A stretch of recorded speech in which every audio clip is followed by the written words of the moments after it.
We told you the threat is white supremacy. You ignored us. I arrived at the Islamic school I attended early in the morning. I was in year 7. The pig's head had been thrown through a smashed window in the front office. Graffiti on the walls. Go back home, terrorists. It was the first Gulf War. We told you the threat is white supremacy. You ignored us and said, prove your loyalty. Arab and Muslim Australians spent the 90s proving not Saddam, not terrorist, not barbaric, not un-Australian, not enemy alien, not fifth column. We scrubbed the name of our Islamic school off the buses. We wiped the spit off our hijabs. We anglicised our names to get jobs. The highest court of the land declared this land was never terra nullius. The bloodstains on this stolen continent could no longer be bleached. Race could not be denied. We told you the threat is still white supremacy. You ignored us and said, prove you're not terrorist. The planes crashed into the Twin Towers. The bombs hit Iraq and Afghanistan. We were divided into moderates and extremists. We were socially engineered to play the part of the integrated, always ready to condemn, apolitical, safe Muslim. We were told that the price for conditional belonging was the sacrifice of Palestine, Iraq, Afghanistan, Syria, Yemen, Myanmar, and every other broken, exploited third world body and soul that pays the price for the West's wealth and freedom. We were expected to forgive Abu Ghraib, forget Guantanamo Bay, be silent about Gaza. We were told the borders would be patrolled by whiteness, not the indigenous owners of this land.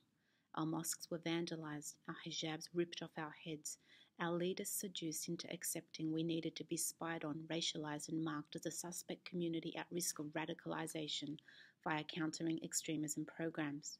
We told you the threat is still white supremacy. You ignored us and said, accept Australian values or go back to where you came from. The Arab revolutions in your colonial playground were crushed by dictators cashed up and supported by you. The divided and conquered morphed into the grotesque. Local communities were seduced again into denying race, denying history, forgetting our troubles were playing out on stolen land.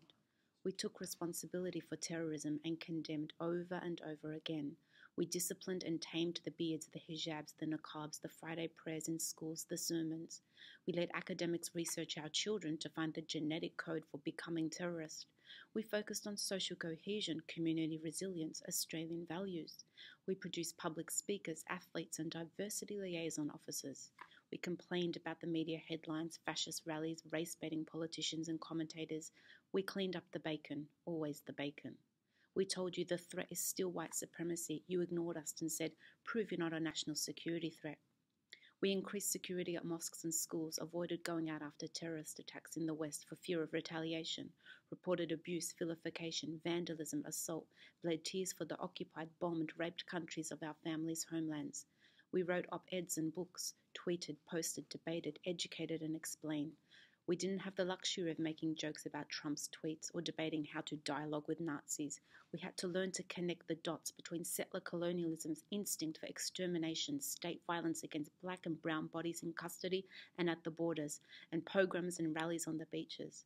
We listened to liberals in the media excuse Nazis because democracy and reported online calls for violence, but to no avail. We watched Western Muslims, Jews and minorities murdered in the US and Europe and warned you.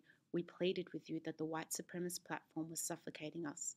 You ignored us and said, free speech, we are not a racist country, don't be divisive, Judeo-Christian values, lose the identity politics, Islamophobia doesn't exist, Islam is not a race, love it or leave it, ban the burqa, ban Muslim immigration, ban Muslim schools, ban halal, ban the boats, we need a final solution, let's use anti-Muslim sentiment as an election strategy, jihadi watch in schools, refugees are dangerous.